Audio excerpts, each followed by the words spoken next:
Steve, and Slate, This please. jacket is special. Jamal Finkley, Black Tree TV.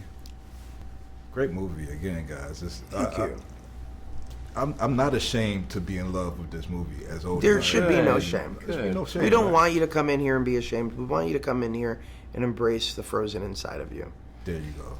I have to ask though, your song, when will I get older? But you're supposed to understand stuff. What did you think you would understand when you was older that you still don't understand?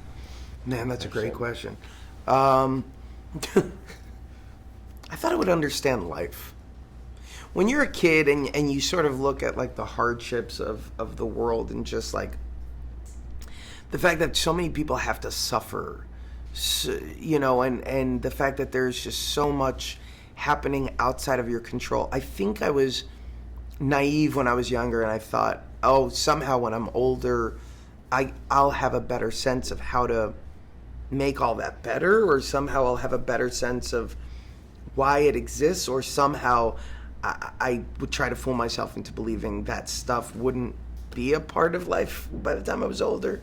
So I think that's the hardest thing, is just coming to terms with the fact that life is hard. The circumstances outside of yourself are hard to grapple with, especially right now when it just seems like there's just so much chaos in the world. So that, for me, that's the thing. Enjoying your new permafrost, Olaf? I'm just living the dream, Anna. Oh, how I wish this could last forever. And yet change mocks us with her beauty. What's that?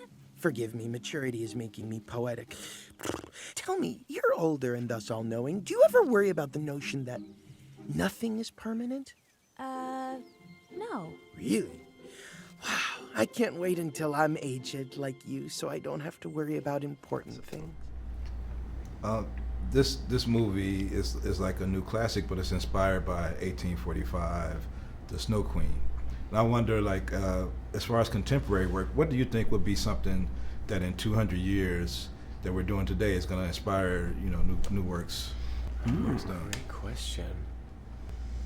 Fleabag is the first thing that's coming to my brain. Hamilton is the first thing that comes to my brain. Yeah. Yeah, Jennifer said Hamilton. That's what she. I really think that. Like, Hamilton is... It's like I imagine people felt when William Shakespeare wrote his plays. Like, there's just something about that show and the form itself that just transformed what we thought we knew a musical could be.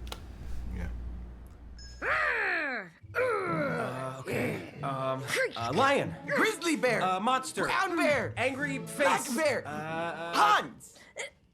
Unredeemable monster. Greatest mistake of your life. We didn't even kiss you. Villain. Oh. We all kind of got it. Okay, Olaf, you're up. Okay. So much easier now that I can read. Lightning round, boys against girls.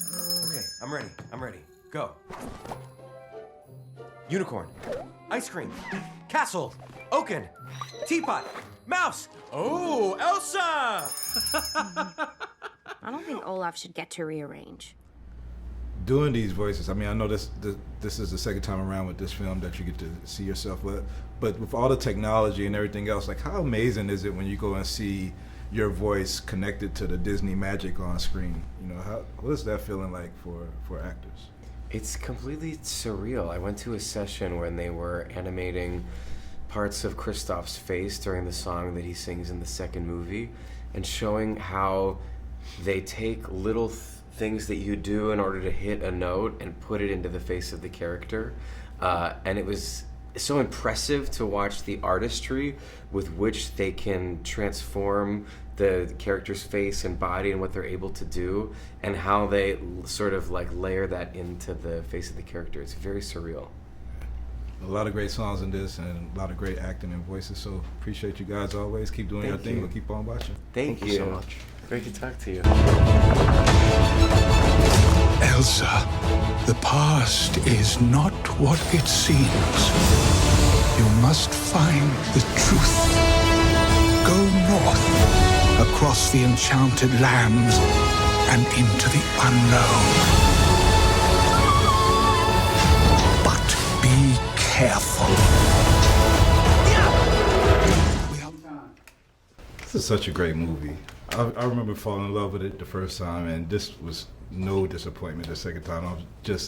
I love the new songs and everything. Which brings me to my first question, because the song "Do the Next Right Thing." It seems like such a timely song, at least for me personally. Like, can you tell me a little about that? Yeah, when I met with Jen, our writer, who's also our co-director, before she had written it, we discussed what we would want Anna to go through, and she asked me a ton of questions. And I felt in my guts that I wanted Anna to assess her codependency, because in the first movie we saw her living for everyone else. It's wonderful that she believes in everyone else, but what does she do when she's alone? Can she handle it? Because sometimes that's what I struggle with. I love nurturing the people around me, and when there's no one in my house, I'm a little bit lost. And also, it stems a little bit from my dealing with anxiety and depression, because I have to have a mantra of just do the next right thing. The next right thing is getting out of bed. The next right thing is brushing your teeth. The next right thing is brushing your hair. The next right thing is eating something. And I wanted to expose kids and anyone who watches this movie to this metaphor of what do you do when you don't know what to do. And in my mind, that's getting comfortable with uncomfortable feelings. Yeah. And then the more you do that, the more you know you can handle it. Yeah. Enjoying your new permafrost, Olaf? I'm just living the dream, Anna. Oh, how I wish this could last forever. And yet change mocks us with her beauty. What's that? Forgive me, maturity is making me poetic. Tell me, you're older and thus all-knowing. Do you ever worry about the notion that nothing is permanent? No. Really? Wow, I can't wait until I'm aged like you, so I don't have to worry about important things. Elsa goes through this journey where she gets to kind of find out what makes her different or mystical or magical. Most of us don't get to really find the origins of what makes us different. What do you think that does for Elsa to kind of figure that out? Oh my God, I think that she's always felt somewhat like an outsider, even though she had this unconditional love from her sister. I think that it was just always something that set her apart in a way. You know, she just wanted to be, I know when I was in high school, you just want to be like the other people. You don't embrace the things that make you different. You think those are the things that are going to make people not like you. And it's when you can understand where it comes from and Love yourself. Yeah, love yourself. And I don't want to spoil what it is in the film, but really celebrate that power in yourself and know that it's something great and good in the world. But it takes a long time to feel that way. I mean, when I was younger, I didn't like to sing or attract a lot of attention to myself. I didn't want people to think I was showing off. I mean, there's a lot of stuff, I don't know if that just comes with being, if it's a female thing or what, but I know as you get older, it's like you learn, oh, this is what makes me unique and really this is what makes me special. Speaking of females, this is really a powerful female-led drama, female empowerment drama, if you would like to say. How are women changing the creative dynamic in Hollywood today?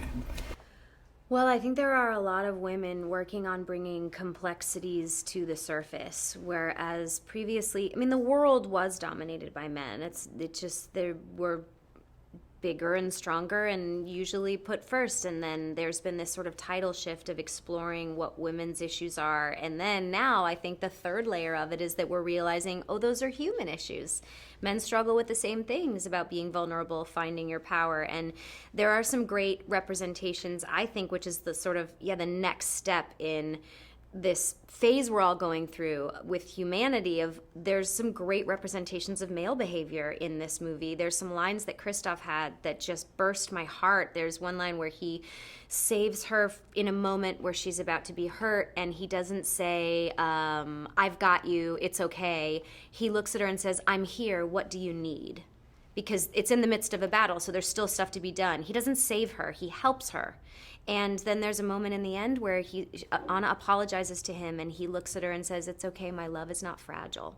Yeah. And just to like put your ego aside and really love somebody, which is hard to do when you're a male or a female, I think are really important messages that I'm so proud of in this film. And just to continue this idea that a story can be about two women and do really well in the world, and a lot of people want to come and see it. And, I guess we still have to keep proving that in some way. Hopefully it'll get through their heads. Y'all proved it. Great film. Keep Thank on doing your you. thing. We'll keep on listening and watching and everything. Thank you so much. Thanks. Nice to meet you. What would I do without you? You'll always have me. Has Elsa seemed weird to you? She seems like Elsa. There's this voice. Voice? What does that mean?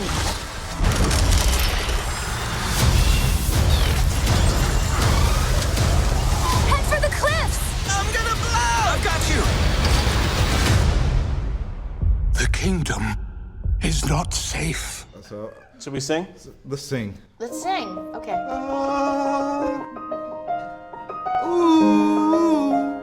Nice. I don't know how to hear start. you. I can hear you, but I won't. But I won't. There you go. Some look for trouble. Now you do. While others don't. Yes. There's 1,000 reasons I should go about my day. And ignore your whispers, which I wish would go away. Oh yeah, Jamal. This is amazing.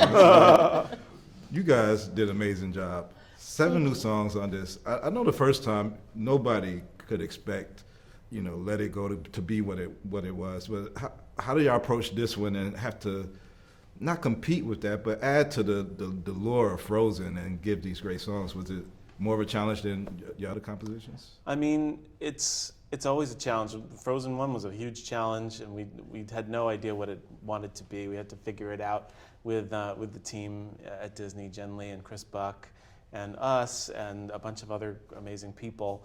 But this one, we thought of it as Act 2 of the musical, and even though people knew the characters now, we looked at it as a chance to explore them more deeply. And Jen Lee and Chris Buck know these characters better than anybody. They found these questions that still needed to get answered. Like she's accepted herself and she's been accepted, but now what does she do with the power? Where does it belong? And that's where this voice starts calling to her, and she has to follow it and put her family in jeopardy. Everything needs to change, and everyone needs to deal with change, which is hard. So that voice even was like a huge part of the film, and just to get that rhythm or that cadence for that call out or something, like how much was that your composition to just give that singing out of? Well, it's actually a language that composers have been using for centuries. It's called the Dies Irae.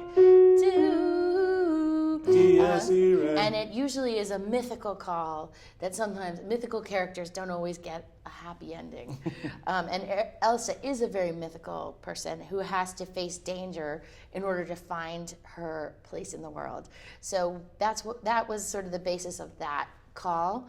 And in terms of how we actually went right into the unknown, one of the things we were interested in is the into the unknown. It's an octave. It's a safe boundary. We know this. Into the unknown is stepping your toe outside of the boundary, But which then is what coming Elsa's back. gonna do. Wow. And then into the unknown, she has gone off the base. She's gone way out beyond the boundary. And maybe into an enchanted forest that's going to lead to a change and an epic adventure. Wow, you sound so much better than me. I don't think it's She's really, not doing it on purpose. it's apples and oranges, right? Real quickly, just do the next right thing. Just can you tell me just a little about that track? It seemed very key to Anna's story. That was one of the first songs we wrote that stayed in the movie, and it was like to go to this almost like a dirge, a song of grief, was a really daring move, and we weren't sure it was the right move. But Jen Lee and Chris Buck were like, we're staking the movie on this song. But when I was writing the lyric with Bobby, of course, I really felt like it was an important message. There are so many people out there who are dealing with loss and grief, and breaking it down to just take that next step, just get up out of bed and make yourself a sandwich, to try and learn what I don't know if Chris Buck has shared that story, but he lost his son during the first press junket. Oh, wow. And watching his bravery that he and his wife had, going forward and doing the next thing and the next thing to get through each day was so inspiring to me, and it felt like it was a story we needed to tell. Thanks for the inspiring music and compositions, and for showing me out on the singing. Sure. Awesome. Shiny suit, man. I like it, bro. Jamal Finkley for Black Tree TV and Central Ave. What a great movie. I mean, it's always an inspirational movie that you could take your kids to and you enjoy the songs. But this has been deemed the day after Happily Ever After, where all the work begins. Yeah. So how does it feel to like be on the sequel? I mean, I know that you're reprising the mom's role, but how does it feel to be the second part of this continuing story, fairy tale? Oh wait, she's not reprising. She's creating the Yeah. it wasn't. Well, she was in the first, but she didn't really say She anything. didn't say anything. Yeah. Okay, Yeah. got it. I got it. Yeah. After you. How does it feel? How does it feel? It feels fantastic. I mean, my joke has always been like the only thing, like as cool as being a Disney princess is being a Disney mom that dies. You know, it's like Sure. you're in Bambi, good yeah, company yeah, yeah. there. But I just love that she's left sort of all these breadcrumbs for her children. For even after she's gone, she's still with them. I just think it's a beautiful story about figuring out your present through your past and through your parents' past, which, I don't know, me after having children, I'm doing more and more. And so Absolutely. I really relate to that part of the film, yeah. Your character, Matthias, has been stuck in the woods for 30 years. Yeah, or something. Have you ever felt like you were stuck somewhere too long? I know you're from St. Louis, but have you ever felt like you've just been in a situation and you needed to move? That is a profound question. Maybe. Like, I think I do a pretty good job of moving forward. I've had moments of loss in your life, and you feel like however long you are in a state of grief, that can feel like an eternity, and you're like, I should probably be moving forward, but you have a tough time doing it. And it happens over time gradually, but when you're in it, it feels like an eternity. Yeah. You know what I mean? Yeah. One of the songs that really moved me was Doing the Next Right Thing. You know, and I think that talks about what you Let me say, Obel acted her face off So good. in that song. Like, it's like you don't see her face, but you hear the work. Like, because it's beautiful, but she didn't just sing it. No. You know what I'm saying? She's like, no. Y'all gonna feel me on this joint. You know what I mean? It was gorgeous. And I actually have a friend who has lost both of their parents who saw it and they were like, do you have any idea how difficult it is to watch Disney movies when you truly have lost both of your parents? And she said that was the song, and she said she actually has had that exact moment of, I just have to do the next right thing. She said those words. So they nailed it. Yeah, they really nailed it.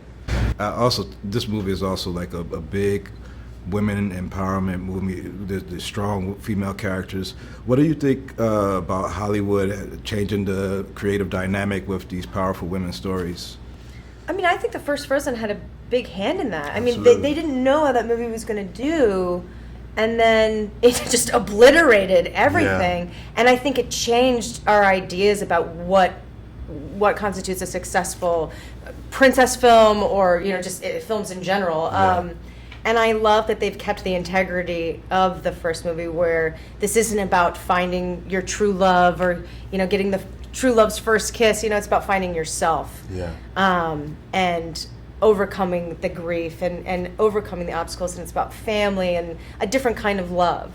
And that's what we're really seeing, I think. I love that there's stories that are important that show business will take on, but if it don't make dollars, then it don't make sense. And the idea that you can't have something be female-led and be huge overseas, like Black Panther, what it did for African Americans and destroying that myth, I think like Frozen did for women in the animated world, just like say like this can be the greatest marketing, selling film of all time, right? So the myopia, the sort of narrow-mindedness that it has to be white, it has to be male, it has to be one thing in order for everybody to embrace it, that's gone. Yeah. Great movie, you guys. Keep on doing your thing. We'll keep on watching. Right on, Jamal. Keep wearing that shiny suit, player. What a pleasure. I mean, this movie is I feel like I've been on the ride with you guys. So I remember the first time, and everybody was like, I was surprised by the overwhelming response to it. And it kind of reminds me of the theme of this one. It's like the day after Happily Ever After. So when I first got to start working on this project, like how was that going into it as opposed to the first project? Yeah, I think we approached it the same way. Like it was just us and the story and the same team. And where are the characters now? I think we love the idea of looking at change and how they grow up. And we know life throws you curveballs all the time. And being able to go through that with these characters, I think what we found over time was just how much stronger they were inside than we knew. Yeah. And hoping that would inspire as people all face tough times. Yeah, I'm sure, especially for you as a writer, that you could get comfortable, and stepping out of your comfort zone is always a challenge, and we see Elsa going through that. How do you overcome that, where everything's kind of cool, but you have to do something that might be a little bit, outside your comfort zone? How do you approach that? With a lot of fear. I think that's the thing that Elsa wrestles with, is always, and we all wrestle, is stepping past your fear and stepping into the unknown, daring to, and I think, but those are the greatest challenges. And in fact, the whole crew's that way. They want to know what's the thing we've never done before that we get to try to figure out. Yeah. And we pretty much hit them with everything on this film. but I like when Jen brings in pages, and there's sometimes that we'll talk about the characters, and you always say, I don't want to manage them, and feeling like it's, from people on the outside, or we are, making them do something that isn't true to them. Yeah. And I love that statement, and that she stays true to who they are. So. Yeah. Well, as a producer, I know that this film was inspired by the Snow Queen, 1845. What do you think is the contemporary projects today that's going to be inspiring projects 200 years from now? Oh my gosh, that's a tough one for me to answer. It's interesting because I think there are a lot of modern fairy tales, and it's funny. I went to Hamilton immediately because I think that is groundbreaking in terms of what it is, and it's Shakespearean at the same time, in its own way. So that was I just mentioned that came to mind. I think that anything that has a timeless quality to things we resonate, but also is willing to look at the time we live in and push it.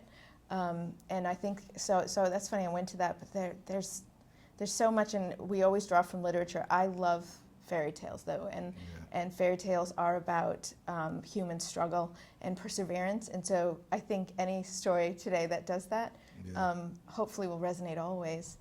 Well, I really enjoyed this project. You guys have been involved with some of my favorite projects here at Disney, so keep on doing your thing. We'll keep on watching. Thank you so much. Thank Lovely you. to meet you.